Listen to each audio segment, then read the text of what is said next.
proof of love is in the works. Where love exists, it works great things, but when it ceases to act, it ceases to exist. This is the famous saying of Saint Gregory the Great.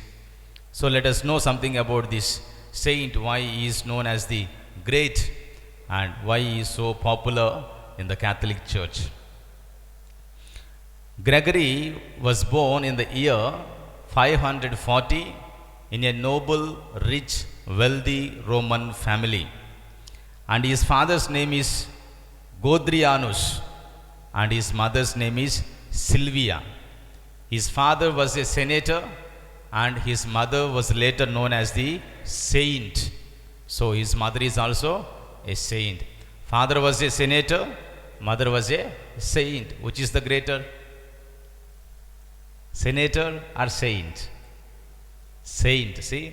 So, father was senator, but mother was also a saint. So, we try to become not senators, not mayors, not any important people here on this earth, but we have to become, as Christians, try to become the saints in our lives, my dear friends. So, that is about his father. Father's name is Godrianus and mother's name is Silvia. She is Saint Silvia. And at the age of 33, that means he was born in the year 540, that means 573, he became the mayor of Rome. Gregory had become the mayor of Rome, and he was the mayor of Rome for another 5 years. At the age of 38, his father expired. When his father died, all the property came to him. Then what he did, he sold all his possessions and he distributed everything to the poor people. Then he went and joined in the monastery. He became a Benedictine monk. And he was the one who built 6 monasteries in the city of Sicily. Even today, when you go to Rome, Sicily, you can find his monasteries. He was the one who built 6 monasteries in the city of Sicily. And the 7th one, his own house, his own mansion, he converted as the 7th monastery for the Benedictine monks, my dear friends. So, this is how he came to the religious life. And then he became a deacon, then he became a cardinal, then he was asked to be the secretary for the Pope. He was the secretary for the Pope Pelagius II. And later, this Pope had died, and this secretary was anonymously elected as the Pope. He doesn't want to be the Pope, so he ran away. He was hiding somewhere, but they went and caught him and made him as the Pope. So when he was the Pope, as we are having now the pandemic, we are having COVID-19, that time in Rome and in the European countries, the plague was prevalent. So many people were dying out of plague. So what he did as the Pope, he made 7 pilgrimages to the Basilica of Mary Major, where they went and they asked the Lord to forgive their sins, and where they prayed for the end of the plague. 7 pilgrimages he had made. And it is said that when they were going on the procession, Saint Michael the Archangel appeared to all the people with a sword, and it was the angel was waving the sword, and soon the plague was ended in the city of Rome. So that is how this Gregory became so popular, and everybody started to see him as the wonder worker. And also another important thing in his life is about the calendar which we use. Now the calendar which we use is known as the Gregorian calendar. He is the one who introduced. One of the disciples asked Master, what makes a person holy? And the Master answered to his disciples, he replied, every hour is divided into a certain seconds, and every second is divided into a certain fractions of time. And the master tells his disciples, anyone who is to be totally present in each fraction of a second is holy. So, to make it in one sentence, if you are using your time properly without wasting, you are a holy person. If you are wasting your time, you are not a holy person, he says. That is why somebody says, utilize your time properly and the time will treat you properly in your life. Once a young man and old man, both of them were passing through the forest. As they were going through the forest, the tiger appeared to them suddenly. And the tiger was looking at the old man in order to eat. And now the old man was afraid. And he started to speak to the tiger. He was saying, see, I am old and my blood is cold. Yet this young man is not, and his blood is hot. Why don't you eat him? Why are you looking at me to eat? He said to the tiger, it seems. And the tiger replied to him, saying that, today actually I am in a mood of having cold drink, not hot drink, it seems. So the tiger is amazing. In the same way, my dear friends, also the time is also amazing. Time doesn't discriminate between the young and the old. Time doesn't discriminate between the rich and the poor. Time doesn't discriminate between the Indian or American. It doesn't discriminate between the men and the women. It doesn't discriminate between the humans and animals. Time is same for everybody. So time is the precious and incredible gift that God has given to each one of us. He has given us the life, He has given us the time. So we have to live our life meaningfully. We have to use our time meaningfully. How wonderful it would be if we use our time for the glory of God, for helping, for serving our brothers and sisters. So the second lesson we can learn from him is, he has given importance to the time. That is why he has found out, invented the calendar, Gregorian calendar. Today we have, like now January 1st is known as the New Year. So before we have so many other calendars, but the popular one which we use today is the Gregorian calendar. And it is actually a privilege for all the Catholics.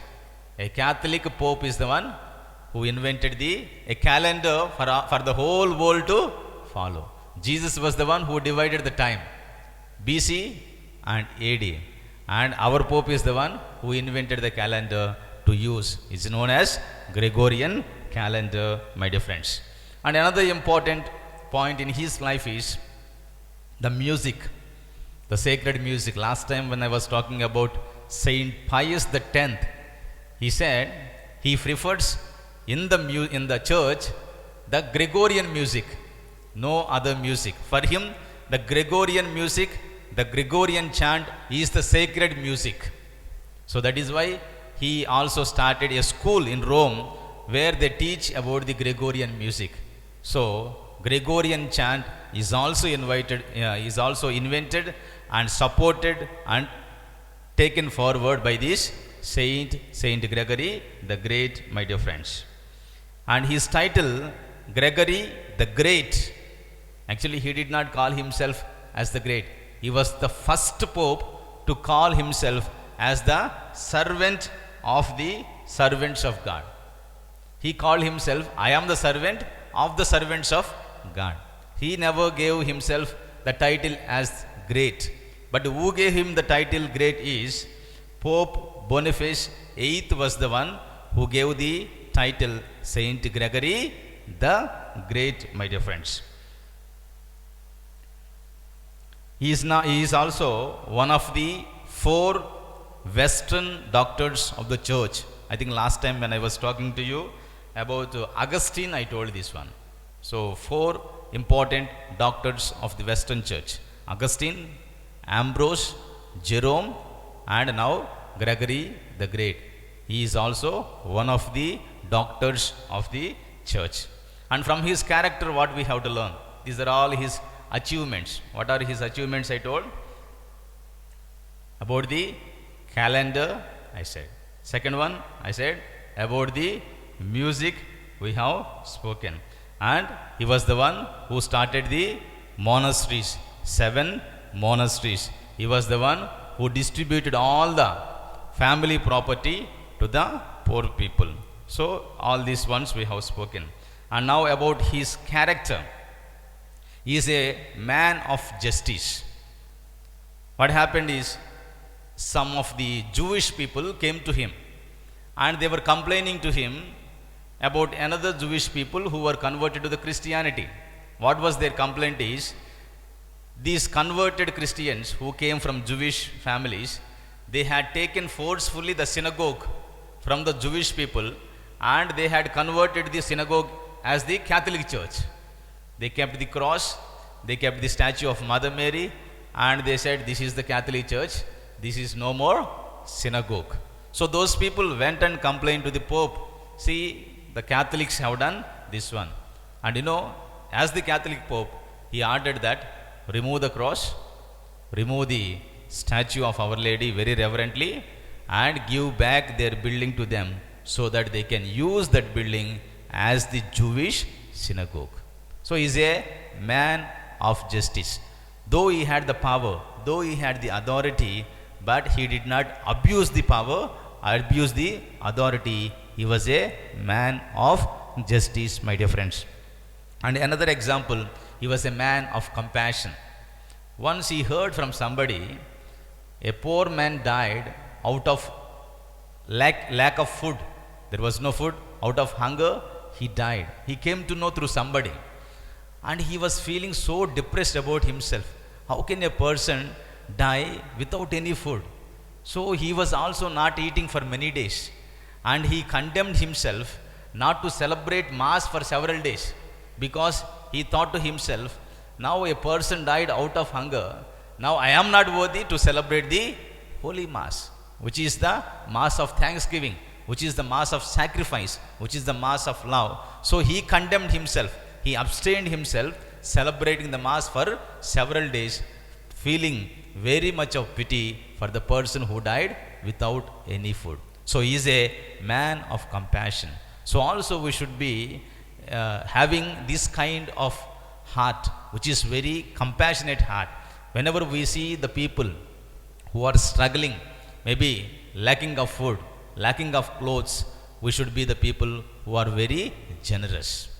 And whenever you celebrate certain functions, it is better you distribute the food for the orphans, for the old age people. And last time, I think Annie family, when they are having the engagement in their family, they have given the food to the orphanage. So this is like that. We need to develop a heart of compassion towards the poor and the needy, my dear friends. And the third thing is very interesting. Have you ever heard about the Gregorian Masses?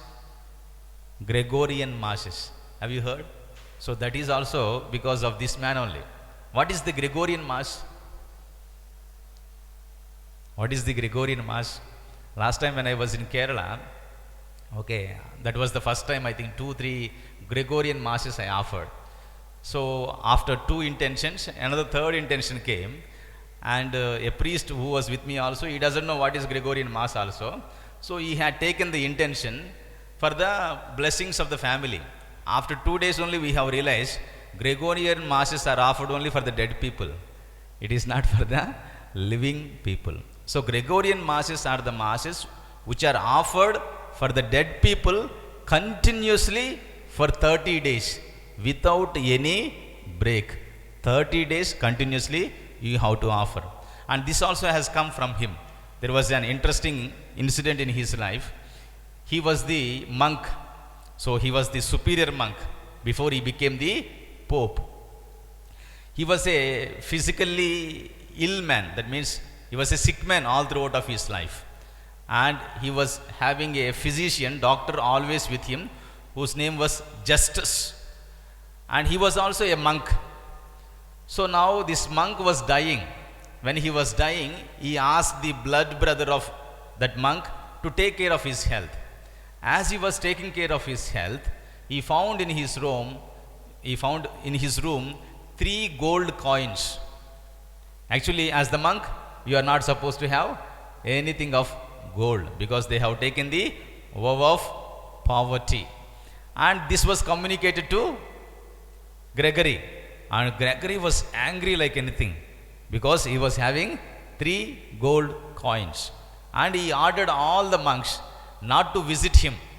No more visiting the sick man, either to console him or to pray for him. So just leave him, let him die like that. And he died like that, and he did not take care much. But later he had a like compassion heart towards that man. So what he did, he was privately praying for the soul of this justice. He knew very well, because of that sin, this fellow must have been in purgatory, not in heaven. And after 30 days, it seems, this man appeared to his brother and said, now I am released from the purgatory.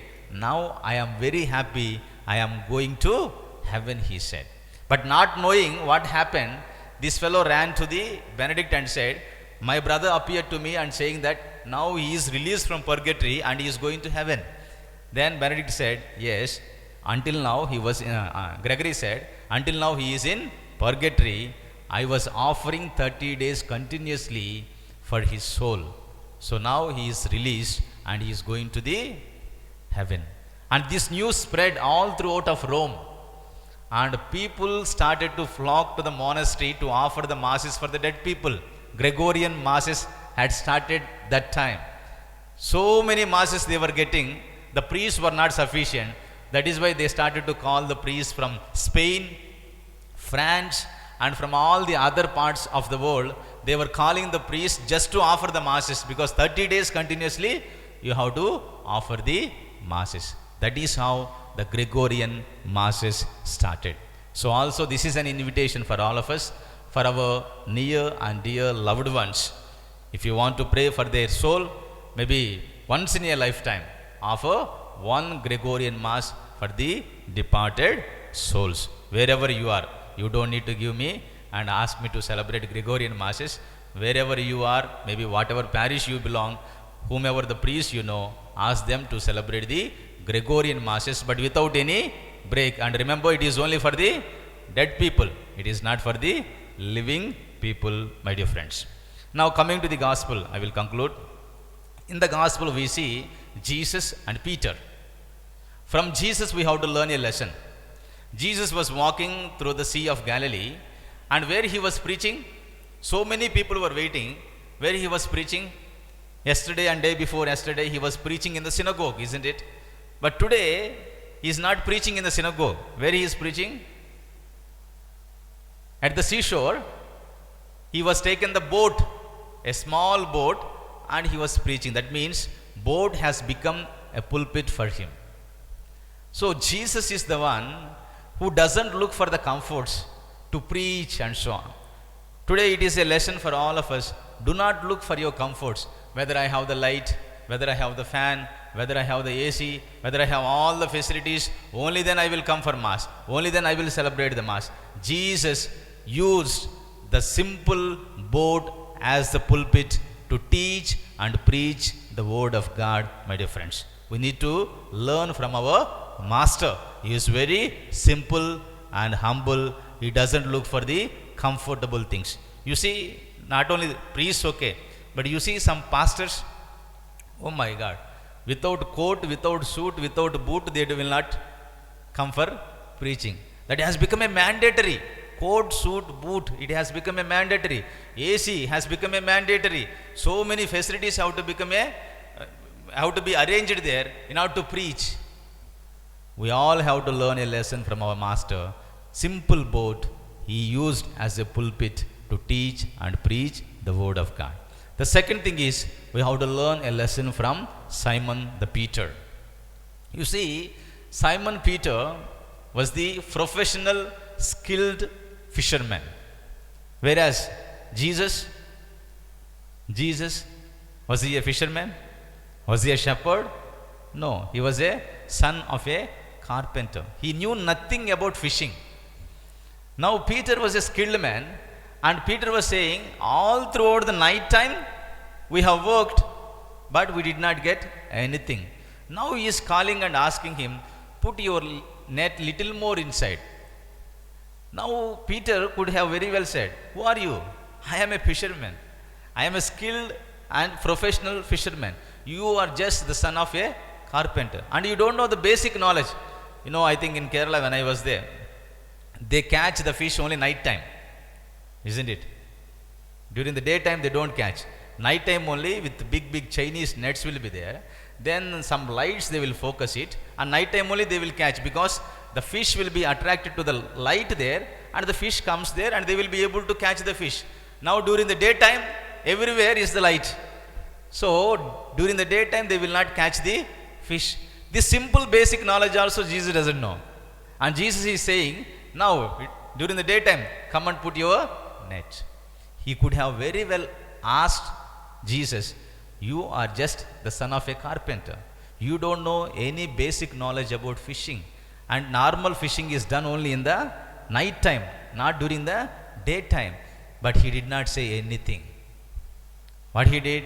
He simply obeyed. He said, though I have worked the whole night, though we did not get anything, because you say so, I am going to do it.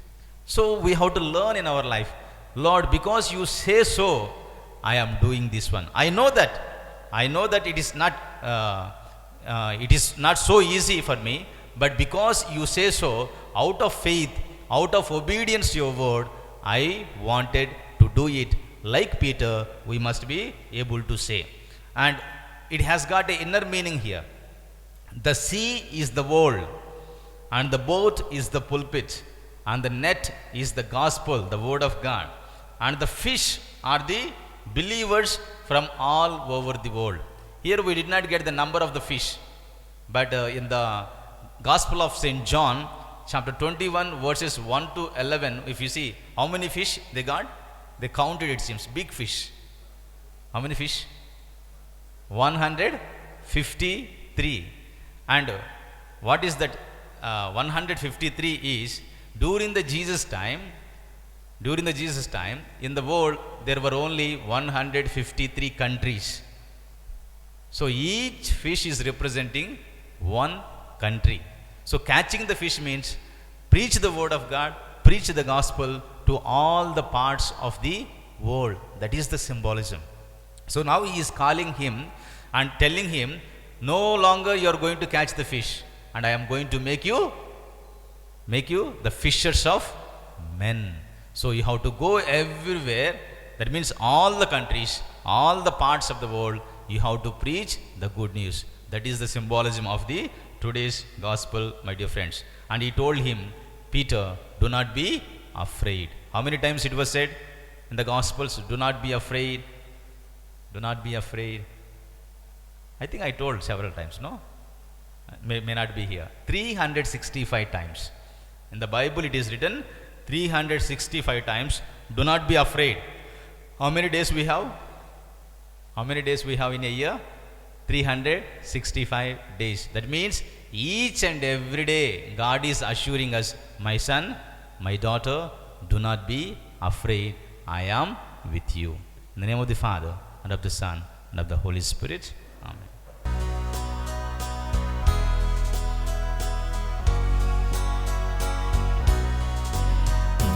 Immaculate Mary, your praises we sing. You reign now with Jesus, our Savior